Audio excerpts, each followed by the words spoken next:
はい、セリカさんです。今回はリアルグレードシナンジュクリアカラーを使ってメカニカルコアメッキ風塗装をしていきます。RG サザビーでも同じことをやったのですが、どうせシナンジュでも販売されると思ったので先にやってみました。また、ガンダムマーカーのメッキシルバーでも同じように塗装できそうか実験したので、気になる人は最後までご視聴お願いします。このガンプラを分解して洗浄するのですが、その前に確認しておくことがあります。このガンプラは蛍光塗料でパーツの縁を塗装してて、ブラックライトを当てると発光してくれます。これが今回の塗装後にどうなるのか比較するために先に動画に残しておきます。このガンプラは3年前に買ってずっと飾っていたので、ホコリがたくさんついています。定期的に軽く掃除はしていたのですが、細かい部分までは掃除できないので、分解してから掃除をします。掃除はシャワーでホコリを洗い流すだけです。何も難しいことはないですが、パーツを排水口に流してしまわないように排水口に抜け毛を集めるネットのようなもので覆っておいた方がパーツが流れる心配がないです。何があるかわからないので、念には念をといった感じです。パーツを洗浄したらタオルで水分を拭き取って乾燥ブースに入れます。自然乾燥でもいいですが、最低でも水垢が残らないようにタオルとかで水分は拭き取った方がいいです。自分の場合はホコリがつかないようにする意味もあって乾燥ブースを使いました。乾燥が終わったらパーツを塗装していきます。パーツに塗装する前にガンダムマーカーのメッキシルバーでの実験をしていきます。この商品は簡単にメッキ風に塗装できるペン型の道具です。これを使ってパーツに直接ペンで塗装した場合とガンダムマーカーエアブラシで塗装した場合を比較します。最初にパーツに直接塗装していきます。ペン型なのでそのまま簡単に塗装できます。ただ今の実験に使っているパーツは単純な形状なので塗るのは簡単ですが、パーツ内側には複雑な形状をしているものもあるので、全部のパーツをペン先で塗るのは大変そうです。次にガンダムマーカーエアブラシを使って塗装します。このエアブラシを使うならパーツ内側が複雑な形状でもなんとかなりますが、エアー缶でやる場合はすぐに冷えて使えなくなるので効率が悪いです。この後は2日ほど乾燥させます。まずは塗装した面を確認してみましょう。かなりホコリが入ったのでそこは気にしないでください。どちらもメッキっぽいように見えますが、エアブラシでやった方がより綺麗になっています。ペン先で塗装した方も綺麗になるようにやったのですが、やっぱり難しかったです。このパーツでも難しかったので、もっと複雑な形状だとすごく大変そうです。次に反対側を確認してみます。こちらから確認すると普通のシルバーで塗装したような見た目になっていました。見た目はすごく綺麗なのですが、金属粒子みたいなものが見えているのでメッキのようには見えないです。参考に載せているサザビーでメッキ風塗装したパーツを比較しても全然見た目が違います。乾燥がまだ足りなかったのか塗装の仕方が悪かったのか分かりませんが、このマーカーだとメカニカルコアメッキ風にできなそうだったので使うのはやめておきました。実験が終わったので塗料を剥がしていきます。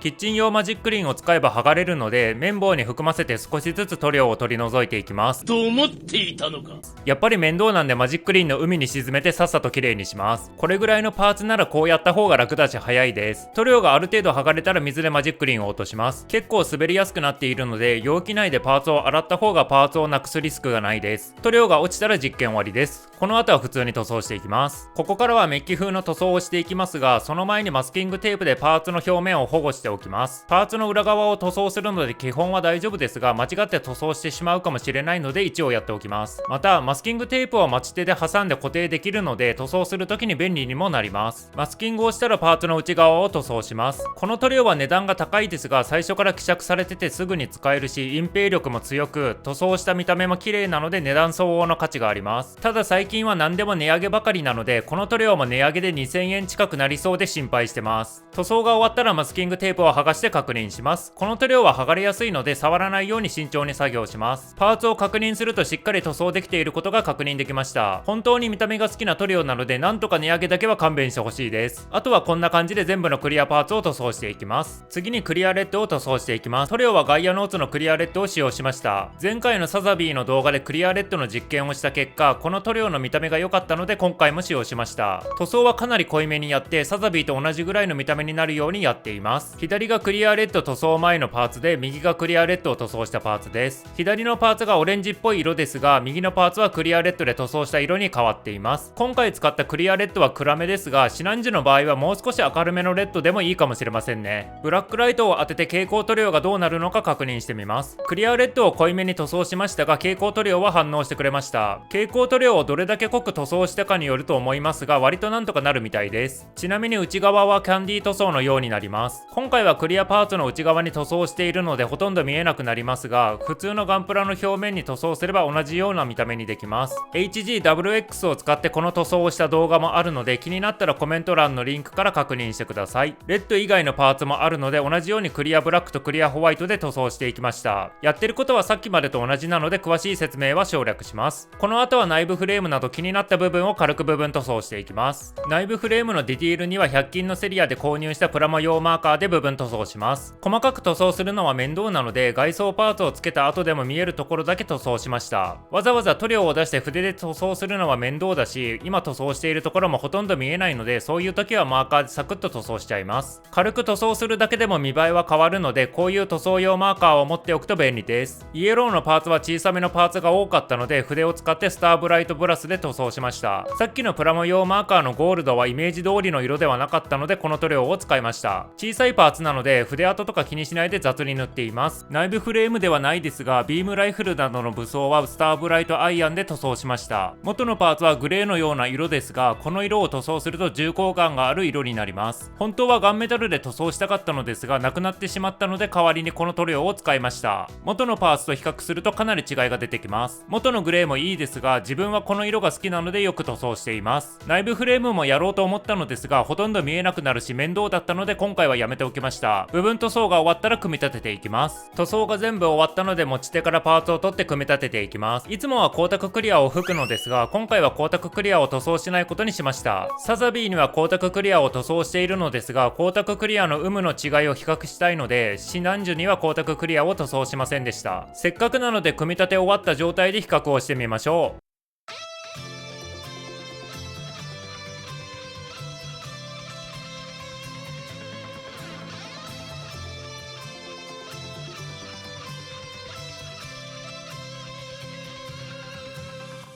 シナンジュのメカニカルコアメッキが販売されていないので比較できないのですが、サザビーと同じような仕様ならこんな見た目になるかもしれません。余談なのですが、この塗装をしたガンプラに撮影用ライトを当てると光を反射しまくるので、カメラが逆光と認識してうまく撮ってくれなくなります。逆光にならない位置を探す必要があるので地味に撮影が大変です。ブラックライトを当ててもクリアパーツに塗装されている蛍光塗料は発光してくれます。ただ組み立てた状態で確認するとクリアレッドの塗装前よりは発光力が弱くなっているような気がします。ただ比較しないとわからないくらいなので特に気にする必要はなさそうです。最後に光沢クリアをしていないシナンジュと光沢クリアをしたサザビーを見比べてみましたが、ぶっちゃけどっちも違いがわからないです。なのでデカールや塗装面の保護目的で光沢クリアをやるかやらないかを選べばいいです。保護しなくてもいいなら光沢クリアの作業は飛ばしても良さそうですね。ここまで見てくれてありがとうございました。このチャンネルではクリアカラーガンプラをメインにいろいろな実験をしながら動画を投稿しています。チャンネル登録前に他の動画も見ていただけるとプラモ作りの幅が広がります。それでは次の動画でまたお会いしましょう。